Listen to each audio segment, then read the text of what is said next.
नमस्कार दोस्तों, मैं अनिल कुमार और आप देख रहे हैं केमिस्ट्री ऑफिशियल यूट्यूब चैनल। आज हम डिस्कस करने वाले हैं scattering of neutron by solid and liquids. बहुत ही मोस्ट टॉपिक और एग्जाम पॉइंट ऑफ व्यू से। तो स्टार्ट करते हैं। सिंस न्यूट्रॉन आर न्यूट्रल, क्योंकि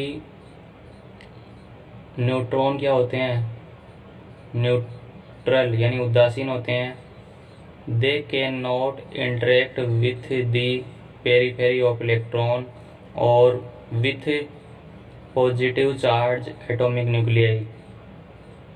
ये परिधीय इलेक्ट्रॉन या धनावेशित रूप से चार्ज किए गए परमाणु नाभिक से संपर्क नहीं कर सकते हैं।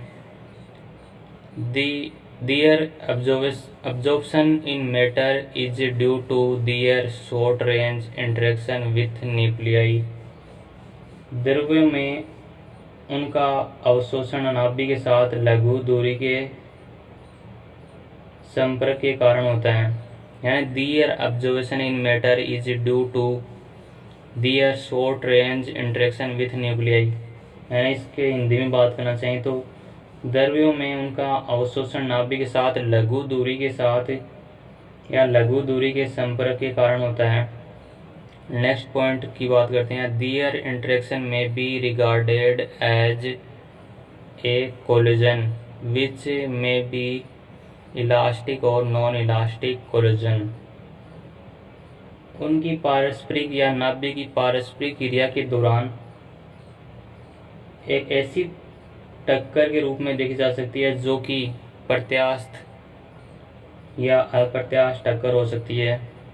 यानी नाभिकों के इंटरेक्शन के कारण या पारस्परिक क्रिया के दौरान दो प्रकार की टक्कर देखने को मिलती है। फर्स्ट होती है इलास्टिक और सेकंड होती है non elastic collision. Next point की बात करते हैं। According to the law of conservation of energy and momentum, ऊर्जा व संवेग के संरक्षण के नियम के अनुसार प्रत्यास्थ टक्कर से न्यूट्रॉन के प्रकीर्णन में वृद्धि होती है। यानी according to the law of conservation of energy and momentum, यानी ऊर्जा और संवेग संरक्षण नियम के अनुसार क्या होती है,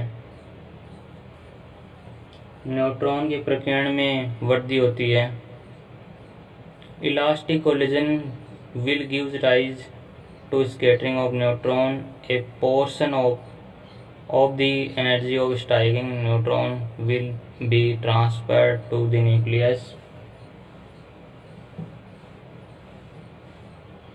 यानी इलास्टिक कोलिजन के दौरान क्या होती है, स्कैटरिंग ऑफ न्यूट्रॉन। न्यूट्रॉनों का क्या होता है, प्रकीर्णन होता है। ए पोर्शन ऑफ एनर्जी के साथ स्ट्राइक ऑफ न्यूट्रॉन, यानी ऊर्जा के एक पार्ट को स्ट्राइक करवाता है किसके ऊपर, न्यूट्रॉन के ऊपर, जो कि ट्रांसफर होती है एनर्जी किसमें, न्यूक्लियस की तरफ। The loss of energy is will be very small. यानी एनर्जी में जो लॉस होता है वो बहुत ही कम होता है। If the nucleus is very heavy, जब न्यूक्लियस बहुत भारी होता है तब loss of energy is very small, यानी बहुत कम मात्रा में होता है। कब होता है, जब न्यूक्लियस क्या होता है, हैवी, यानी जब भारी नाभिक होता है तब एनर्जी क्या होती है, एनर्जी का लॉस बहुत ही कम मात्रा में होता है।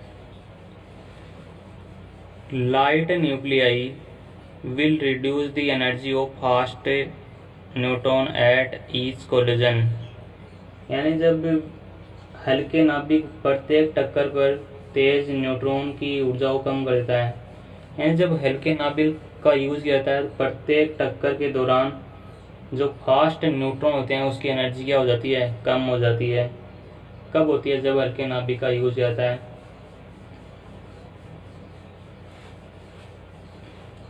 A beam of fast neutron is reduced to half its intensity by 5 gram centimetre inverse of water.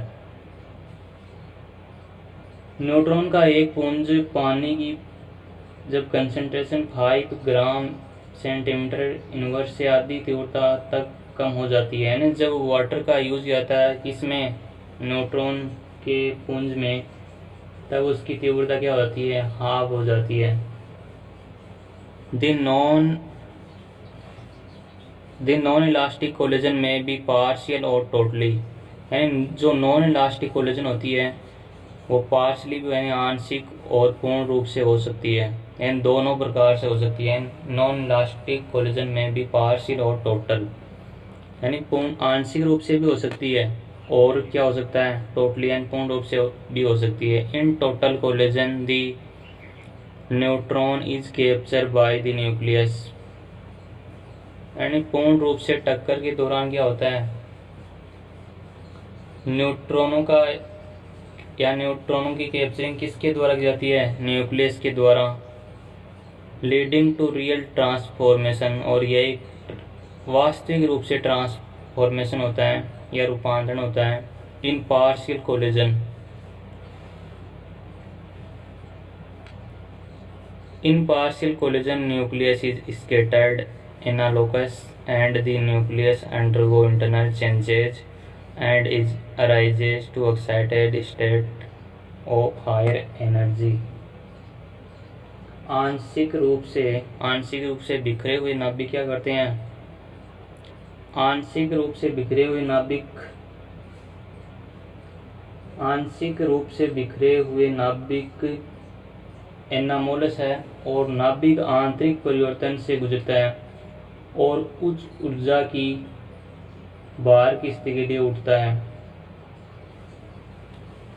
आगे बात करेंगे, नेक्स्ट पॉइंट की बात करें, नॉन इलास्टिक कोलिजन या स्कैटरिंग इज ऑब्जर्व मैग्नीशियम, यानी नॉन इलास्टिक कोलिजन या नॉन इलास्टिक टक्कर किस में ऑब्जर्व की जाती है, मैग्नीशियम में, विथ फास्ट न्यूट्रॉन के साथ, neutron with पजेज magnetic moment and having spin is half integral, यानी न्यूट्रॉन क्या होते हैं, मैग्नेटिक मोमेंट तथा स्पिन इज हाफ इंटीग्रल, यानी न्यूट्रॉन के साथ चुंबकीय गुण तथा नाभिक के साथ चक्रण का मान क्या होता है, हाफ इंटीग्रल होना चाहिए। हाफ इंटीग्रल का मतलब जानते हैं, स्पिन को हम डिनोट करते हैं आई से, और आई का मान क्या होना चाहिए, आई का मान होना चाहिए हाफ इंटीग्रल से 1/2, 3/2, 5/2 etc इस रूप में होना चाहिए। किसका मान,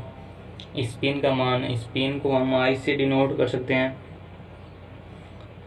नेक्स्ट बात करेंगे अब विथ न्यूक्लियाई के साथ, which have magnetic moment produce further background scattering, जिस यानी चुंबकीय आघूर्ण के द्वारा किया गया था आगे, जिस चुंबकीय आघूर्ण पदार्थ द्वारा बैकग्राउंड स्कैटरिंग प्रोड्यूस की जाती है या बैकग्राउंड स्कैटरिंग का प्रोडक्शन किया जाता है, जिसके लिए क्या होता है, स्पिन का मान यादृच्छिक रूप से प्राप्त होता है, यानी for which the nuclear spin are randomly obtain, यानी न्यूक्लियर स्पिन का मान यादृच्छिक प्राप्त होता है। Thanks for watching, like comment और शेयर करना ना भूलें, और चैनल को सब्सक्राइब करें और अपने फ्रेंड के साथ शेयर जरूर कीजिएगा, और अपना अमूल्य सुझाव कमेंट के माध्यम से दीजिएगा। Thanks for watching.